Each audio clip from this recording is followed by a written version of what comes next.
Good morning दोस्तों, कैसे हैं आप लोग। उम्मीद करते हैं कि आप लोग स्वस्थ और मस्त होंगे। कल मैं कैलेंडर का पूरा पार्ट ख़त्म कर लिया था। मैं एक दिन जो है कैलेंडर का पूरा जितने एग्जाम में पूछे गए क्वेश्चन है सब एक इकट्ठा करूंगा और सब आपको एक दिन जो है सॉल्व कराऊंगा। तो आज नेक्स्ट टॉपिक मैं पढ़ाने जा रहा हूं जिसका नाम है अंकगणित तर्क शक्ति। अर्थात एग्जामों में बहुत क्वेश्चन ऐसे पूछे जाते हैं, इससे जो रिलेटेड बहुत क्वेश्चन पूछे जाते हैं। तो आइए आपको हम देखते हैं ये कि किस तरह का होता है। तो क्वेश्चन नंबर 1 देख लीजिए, अगर जान तो क्यों। क्वेश्चन नंबर 1 देख लीजिए। दिया है कि एक शतरंज के खेल में 6 खिलाड़ियों ने भाग लिया। प्रत्येक खिलाड़ी दूसरे खिलाड़ी से केवल एक मैच खेलता है। बताएं कि कुल कितने मैच खेले गए। देखिए इसके करने के तो बहुत तरीके हैं, हम आपको बारी बारी से सारे तरीके बताते हैं। पहला देख लीजिए कि इसमें पहला टाइप फर्स्ट देख लीजिए। इसमें प्रत्येक खिलाड़ी दूसरे खिलाड़ी से, तो 6 खिलाड़ी, छठवां खिलाड़ी किसके किसके साथ मैच खेलेगा। छठवां खिलाड़ी 1 के साथ, 2 के साथ, 3 के साथ, 4 के साथ, 5 के साथ, अर्थात छठवां खिलाड़ी कुल 5 मैच खेले। कुल कितने मैच खेले? कुल 5 मैच। ठीक। अब इसके बाद पांचवा खिलाड़ी किनके किनके साथ खेला? पांचवा खिलाड़ी 1, 2, 3, 4 के साथ खेला, अर्थात कुल 4 मैच खेले। इसी बार चौथा खिलाड़ी 1, 2, 3 के साथ खेला, अर्थात 3 मैच खेले। इसके बाद तीसरा खिलाड़ी पहला और दूसरे के साथ खेला, कुल 2 मैच। अब दूसरा खिलाड़ी 1 के साथ 1 मैच खेला, अर्थात टोटल कुल कितने मैच खेले गए। अब इसको जोड़ लीजिए। 5, 4, 9, 3, 12, 2, 14, 1, 15, टोटल कुल कितने मैच खेले गए? 15। आंसर क्या आ जाएगा? 15। आपको इतना नहीं करना। अब दूसरा तरीका देख लीजिए इसका बनाने का। दूसरा तरीका देख लीजिए इसका। दूसरा तरीका देख लीजिए। दूसरा तरीका होता है इसका, एक फार्मूला होता है n × n-1/2 होता है, जहाँ n खिलाड़ियों की संख्या है,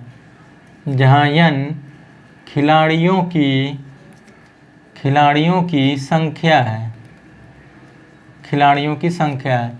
तो n की वैल्यू हम जानते हैं कि कितनी है? 6 है। तो फार्मूला में इसको रख लीजिए, 6 है। 6 - 1 कर लीजिए कि बटा 2 कर लेंगे, तो 6 × 5/2 कर लेंगे तो 2 × 3 = 6। आंसर क्या आ जाएगा? 15। आंसर क्या आ जाएगा? 15। अर्थात कुल कितने मैच खेले गए? तो कुल 15 मैच खेले गए। या तो दूसरा तरीका एक देख लीजिए, ये टोटल 6 है, तो 6 में से कम 6 है तो उसके बाद घटते क्रम में इसको लिख लिए। 6 के बाद क्या आ जाएगा? 5 आ जाएगा, 4 आ जाएगा, 3 आ जाएगा, 2 आ जाएगा, 1 अब इसको जोड़ लीजिए। अब इसको तीसरा तरीका, 5, 4, 9, 3, 12, 2, 14, 1, 15, आंसर क्या आ जाएगा? 15 आ जाएगा। जो तरीका आपको अच्छा लगे वो तरीका अपना सकते हैं आप। एक शतरंज के खेल में 6 खिलाड़ियों ने भाग लिया। प्रत्येक खिलाड़ी दूसरे खिलाड़ी से केवल 1 मैच खेलता है। बताएं कुल कितने मैच खेले गए।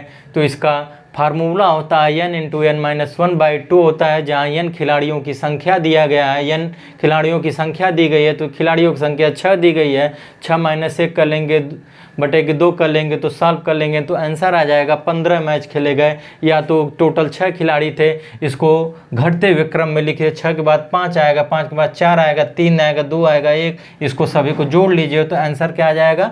15 हो जाएगा। आंसर क्या हो जाएगा आपका? 15 हो जाएगा। अब इसी तरह का क्वेश्चन नंबर 2 देख लीजिए। क्वेश्चन नंबर 2 दे रहा है। क्वेश्चन नंबर 2, एक बिजनेस कॉन्फ्रेंस में कुछ आदमियों ने भाग लिया। क्वेश्चन नंबर 2, एक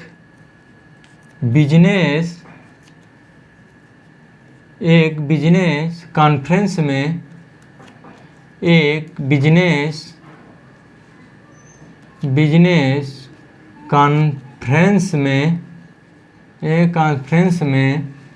कुछ व्यक्तियों ने व्यक्तियों ने एक बिजनेस कॉन्फ्रेंस में कुछ व्यक्तियों ने भाग लिया। प्रत्येक आदमी दूसरे आदमी के साथ भाग लिया। व्यक्तियों ने भाग लिया। प्रत्येक व्यक्ति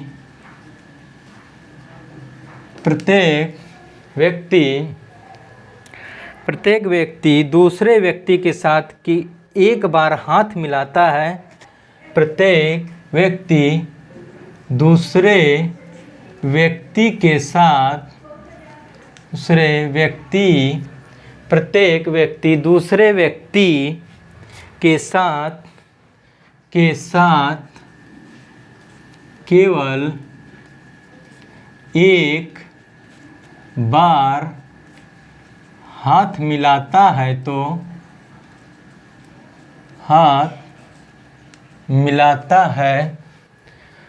दूसरे व्यक्ति के साथ केवल एक बार हाथ मिलाता है यदि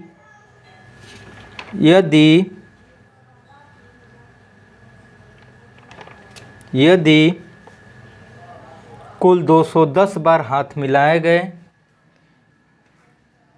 यदि कुल 210 बार हाथ मिलाए गए यदि कुल 210 बार हाथ मिलाए गए तो कुल कॉन्फ्रेंस में कितने आदमी थे? मिलाए गए तो कुल कॉन्फ्रेंस में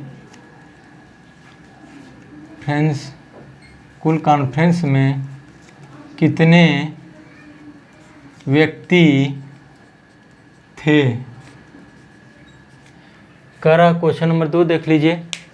एक बिजनेस कॉन्फ्रेंस में कुछ व्यक्तियों ने भाग लिया। प्रत्येक व्यक्ति दूसरे व्यक्ति के साथ केवल एक बार हाथ मिलाते हैं। यदि कुल 210 बार हाथ मिलाए गए तो कुल कॉन्फ्रेंस में कितने व्यक्ति थे? तो देख लीजिए, कुल हाथ कितनी बार मिलाए? 210 बार। 210 बराबर n इंटू n-1/2 हो जाएगा। तो n बराबर, अब इसको सॉल्व कर लेंगे, टोटल 420 बराबर n इंटू n-1 हो गया। तो अब इसको सॉल्व कर, अब 420 का ऐसा कोई संख्या का वर्ग कीजिए कि जो 420 मतलब 420 के करीब आ जाए। तो देखिए 420 के करीब आ जाए, तो ऐसी दो संख्या का लगातार वर्ग करना है कि जो इनके बीच में आ जाए, 420 उनके बीच में आ जाए। तो 420 देखिए, अगर 20 का वर्ग करते हैं हम तो 400 होता है, और लगातार 21 का वर्ग करेंगे तो 441 आएगा। इन दोनों के बीच में ही 420 आ जाएगा। इन दोनों के बीच में ही, इन दोनों संख्याओं के वर्गों के बीच में ही, इन दोनों के बीच में ही 420 आएगा। अर्थात देख लीजिए, 20 का वर्ग, इसका वर्ग करेंगे 420 का, ऐसा वर्ग कीजिए, मतलब ऐसी संख्या का वर्ग कीजिए जो इसके करीब आए। तो इसके करीब देख लीजिए, इसके करीब जो है 20 का वर्ग जो है 400 हो गया, 21 का वर्ग 441, इन्हीं दोनों के बीच में 420 आएगा। अर्थात जो अब इसका आंसर क्या हो जाएगा, जो बड़ा वाली संख्या होगी वही आंसर हो जाएगी। बड़ी वाली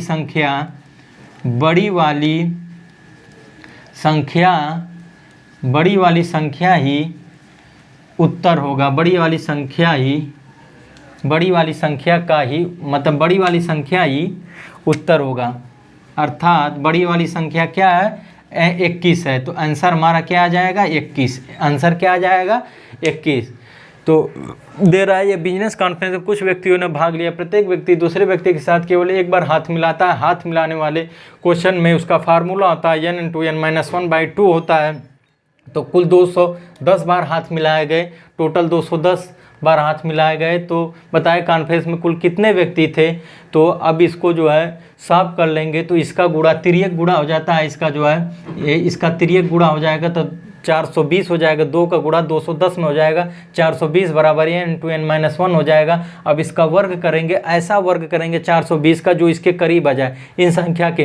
तो देखिए 20 का वर्ग जो है 400 होता है, 21 का वर्ग 441, इन्हीं दोनों के बीच में जो है ना 420 आ रहा है। ऐसा ही वर्ग करेंगे जो दोनों के बीच में आ जाए, वर्ग करने पे दोनों के बीच में वो संख्या आ जाए। तो अब इसमें बड़ी वाली संख्या ही उत्तर होगा। बड़ा हमारा क्या है 20 या 21, 21 हमारा आंसर हो जाएगा। आंसर हमारा क्या हो जाएगा 21 हो जाएगा। तो आंसर हमारा क्या हो जाएगा 21 हो जाएगा। अब देख लीजिए क्वेश्चन नंबर 3 देख लीजिए, क्वेश्चन नंबर 3 देख लीजिए, क्वेश्चन नंबर 3 देख लीजिए। क्वेश्चन हर एक टॉपिक का एक एक क्वेश्चन मैं बता रहा हूँ। क्वेश्चन नंबर 3 देख लीजिए, दे रहा है कि किसी बिजनेस कॉन्फ्रेंस में कुछ व्यक्तियों ने भाग लिया। किसी बिजनेस कॉन्फ्रेंस में किसी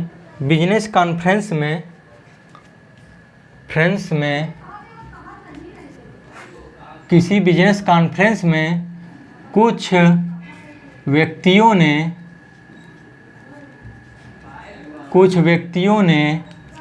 भाग लिया। किसी बिजनेस कॉन्फ्रेंस में कुछ व्यक्तियों ने भाग लिया। प्रत्येक आदमी दूसरे आदमी के साथ केवल एक बार हाथ मिलाता है। प्रत्येक आदमी दूसरे आदमी के साथ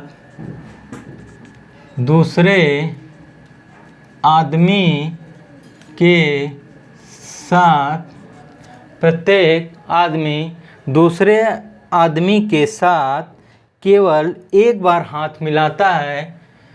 दूसरे आदमी के साथ केवल एक बार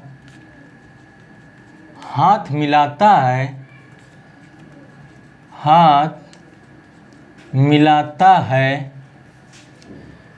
प्रत्येक आदमी दूसरे आदमी के साथ केवल एक बार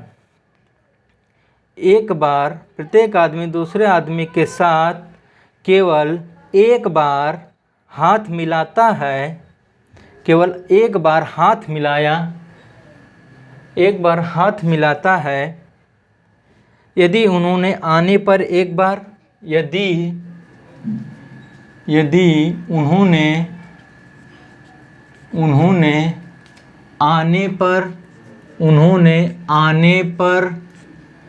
आने पर एक बार, जाने पर एक बार,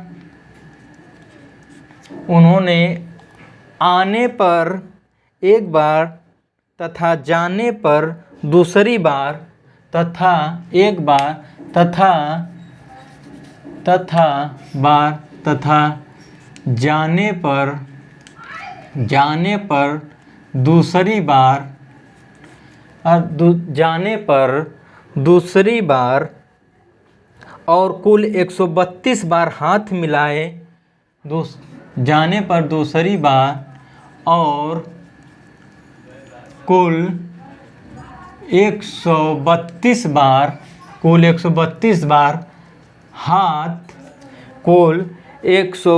बार हाथ मिलाए तो कॉन्फ्रेंस में कुल कितने व्यक्ति थे। कॉन्फ्रेंस में कुल कितने व्यक्ति थे। कॉन्फ्रेंस में कुल कितने व्यक्ति थे। इसको सॉल्व कीजिए। एक बिजनेस कॉन्फ्रेंस में कुछ व्यक्तियों ने भाग लिया। प्रत्येक आदमी दूसरे आदमी के साथ केवल एक बार हाथ मिलाता है। यदि उन्होंने आने पर एक बार तथा जाने पर उन्होंने आने पर एक बार तथा उन्होंने आने पर एक बार तथा जाने पर एक बार हाथ मिलाए, कुल 132 बार हाथ मिलाए। तो कुल कितने व्यक्ति थे कॉन्फ्रेंस में, कुल कितने व्यक्ति थे? देखिए, एक बार आने पर, एक बार जाने पर, एक बार आने पर और एक बार आने पर, टोटल कितने हो गए? 132। 132 बटा के 2, एक बार आने पर एक बार जाने पर 2, तो 66 हो गया। तो n इंटू n-1 बाई के 2, तो अब क्या हो जाएगा? 66। 66 बराबर n इंटू n-1 बाई 2, तो 132 कितना होगा? 6 दूना के 12 के 2, 6 132, 132 बराबर n इंटू n-1 कर लेंगे। अब 132 का गुणनखंड कर लेंगे। 132 का गुणनखंड, 132 का ऐसा वर्ग करिए कि जो इसके करीब आए। 132 का ऐसा वर्ग कीजिए कि जो इनके बीच में आ जाए वो संख्या। तो देख लीजिए, 11 का वर्ग हम करते हैं, 11 का वर्ग 121 होगा, 12 का वर्ग जो है 144 होगा, अर्थात इन्हीं दोनों के बीच में वो संख्या आ रही है 132। 11 का वर्ग 121 हो जाएगा, 12 का वर्ग 144, इन्हीं दोनों के बीच का वर्ग आ रहा है। तो कॉन्फ्रेंस में बड़ी वाली संख्या का हम लेंगे, तो बड़ा वाला क्या होगा? 12। आंसर क्या आ जाएगा? 12। आंसर क्या आ जाएगा? 12। अर्थात कुल कॉन्फ्रेंस में कुल कितने व्यक्ति थे? तो कॉन्फ्रेंस में कुल 12 व्यक्ति थे। कॉन्फ्रेंस में टोटल 12 व्यक्ति थे। कॉन्फ्रेंस में टोटल 12 व्यक्ति थे। ठीक, तो कॉन्फ्रेंस में कुल टोटल कितने व्यक्ति थे? कॉन्फ्रेंस में टोटल 12 व्यक्ति थे। इसको नोट कर लो भैया, आयुष इसको नोट कर लो, थोड़ा सा इसको नोट कर लो तुम लोग, इसको नोट कर लो आप लोग, इसको नोट कर लो, फिर आगे देखिए देते हैं। कॉन्फ्रेंस में कुल कितने व्यक्ति थे? कॉन्फ्रेंस में कुल टोटल कितने व्यक्ति थे? 12 व्यक्ति थे। आंसर क्या आ जाएगा? 12 आ जाएगा आंसर। अब देख लीजिए टाइप चेंज, टाइप चेंज कर लीजिए, type change, type change, type change.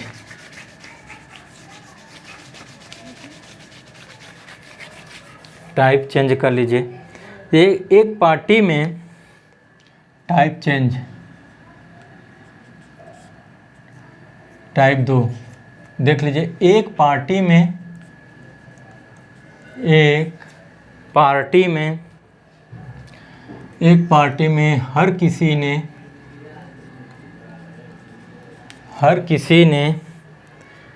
एक पार्टी में, यार थोड़ा सा रुको, इसमें इंक डाल लेते हैं यार, दिख नहीं रहा है ऐसे।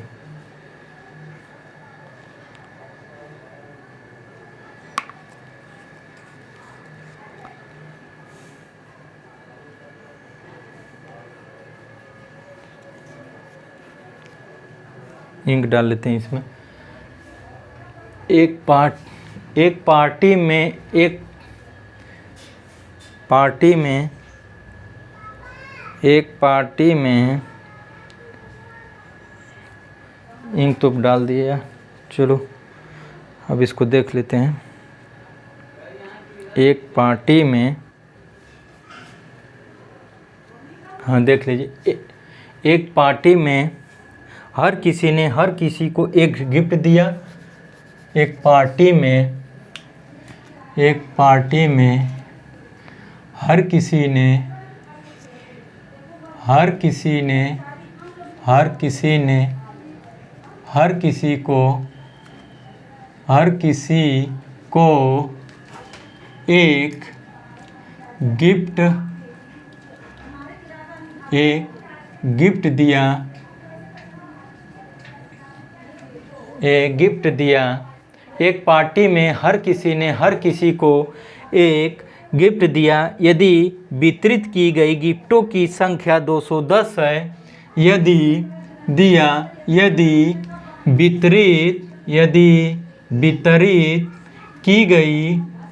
वितरित की गई गिफ्टों की संख्या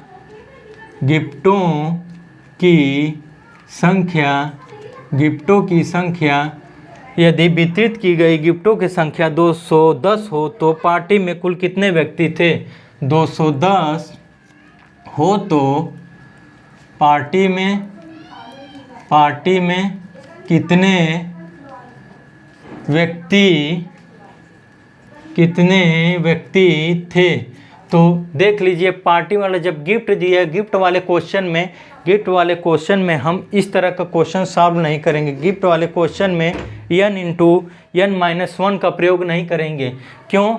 इसमें लिख लीजिएगा कि गिफ्ट वाले प्रश्न में n इंटू n-1/2 का प्रयोग नहीं करेंगे। गिफ्ट वाले क्वेश्चन में गिफ्ट वाले क्वेश्चन में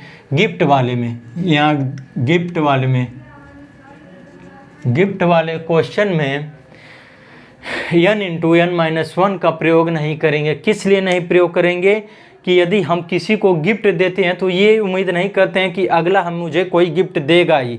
अर्थात हम किसी अपने फ्रेंड को, किसी मेल या फीमेल फ्रेंड को हम यदि गिफ्ट देते हैं तो उससे उम्मीद नहीं करते, या किसी पार्टी में हम लोग गए तो किसी को गिफ्ट दिए तो ये उम्मीद नहीं किया जाता है कि वो अगला मैं गिफ्ट दे रहा हूँ तो वो मुझे देगा ही। ऐसे वाले क्वेश्चन में n इंटू n का प्रयोग नहीं करेंगे। गिफ्ट वाले क्वेश्चन में n इंटू n का प्रयोग वर्जित है, इनका प्रयोग नहीं करेंगे। अब इसमें गिफ्ट वाले क्वेश्चन में इनका इस सूत्र का n इंटू n-1 का प्रयोग करेंगे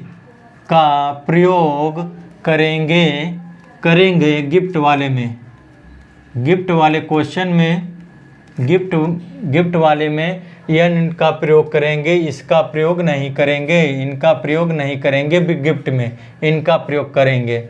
अर्थात गिफ्टों की संख्या 210 है तो 210 बराबर n इंटू n-1 कर लेंगे। अब गिफ्टों की संख्या 210 है तो अब इनका हम वर्ग कर लेंगे, देखेंगे कि कौन वर्ग के करीब आ रहा है। 210 कर लेंगे तो 11 का वर्ग होता है, 11 का वर्ग जो है 121 हो जाएगा, ये ज़्यादा नहीं होगा। 12 का वर्ग 144 होता है, 13 का वर्ग जो है 169 होता है, कम है 210 से, तो वो कदापि नहीं होगा। 14 का वर्ग करेंगे तो देखिए 14 का वर्ग होता है, 14 का वर्ग करेंगे 196 होता है, 14 का वर्ग 196 होता है। 15 का वर्ग 225 होता है। अर्थात मिल गया हमारा आंसर कि इन दोनों के बीच में ही आ रहा है, इन दोनों संख्याओं के वर्गों के बीच में ही 210 आ रहा है। 210 इनके बीच में आ रहा है, इनके बीच में आ रहा है, इनके बीच में आ रहा है। 210 इन दोनों के वर्गों के बीच में आ रहा है। 210 से 14 का वर्ग 196 हुआ, 15 का वर्ग 225 हुआ। हम देखेंगे कि हमेशा बड़े वाली संख्या को ही लेंगे तो बड़ी वाली संख्या हमारा क्या हो जाएगी? आंसर हो जाएगा 15। आंसर क्या हो जाएगा? 15। अर्थात पार्टी में कुल कितने व्यक्ति थे? तो पार्टी में कुल 15 व्यक्ति थे। गिफ्ट वाले क्वेश्चन में n इंटू n-1/2 का प्रयोग नहीं करेंगे, क्योंकि गिफ्ट वाले क्वेश्चन में ऐसा नहीं है कि गिफ्ट वाले क्वेश्चन में इस टाइप का कि क्वेश्चन प्रयोग नहीं करेंगे, n इंटू n-1/2 का प्रयोग नहीं करेंगे, क्योंकि कोई गिफ्ट मुझे देता है तो ये उम्मीद नहीं की जाती है कि अगला मुझे गिफ्ट देगा ही। इसलिए उसमें जो है सिर्फ n इंटू n-1 का प्रयोग करेंगे। तो 210 हो जाएगा n मिनटू n। अब इसका देखेंगे कि इसमें 14 का इसके करीब कौन आ रहा है, तो 14 का वर्ग 196 हो रहा है, 15 का वर्ग 225, इन्हीं दोनों के बीच में ये आ रहा है 210। देख लिया जाए कि 210 किसके बीच में आ रहा है, तो 14 का पहले करेंगे तो 14 का जो है 196 हो गया। अब 15 का वर्ग जो 225 अर्थात 210 जो होता है 196 या 225 के बीच में ही आ रहा है, तो हमेशा बड़ी वाली संख्या का आंसर लेंगे, बड़ी वाली संख्या ही लेंगे, अर्थात हमारा आंसर क्या हो जाएगा 15। तो दोस्तों हमारी वीडियो आपको कैसी लगी प्लीज़ इसको लाइक और सब्सक्राइब कर दीजिए यार, बहुत मेहनत लगती है। प्लीज़ भाइयों, मेरे बड़े भाई या छोटे भाई जो भी हैं आप इसको प्लीज़ सब्सक्राइब कर दीजिए, क्योंकि बहुत मेहनत के साथ मैं जो है कंटेंट आपको देता हूँ, बहुत मेहनत के साथ पढ़ाता भी हूँ ताकि आप लोगों को चीज़ें समझ में आ जाए हैं। तो चलिए जो है तो अब अगला टाइप जो है ना, इसी में अगला नेक्स्ट जो है टाइप हम टाइप नंबर 3 बताएंगे जो अगले पार्ट में। यदि हमारी वीडियो अच्छी लगी तो प्लीज़ यार इसको लाइक कर दीजिएगा, आप सब्सक्राइब कर लीजिएगा, ताकि आने मतलब कि ताकि हम वीडियो जैसे बनाएं आप तक जो नोटिफिकेशन पहुंचते रहे। धन्यवाद दोस्तों।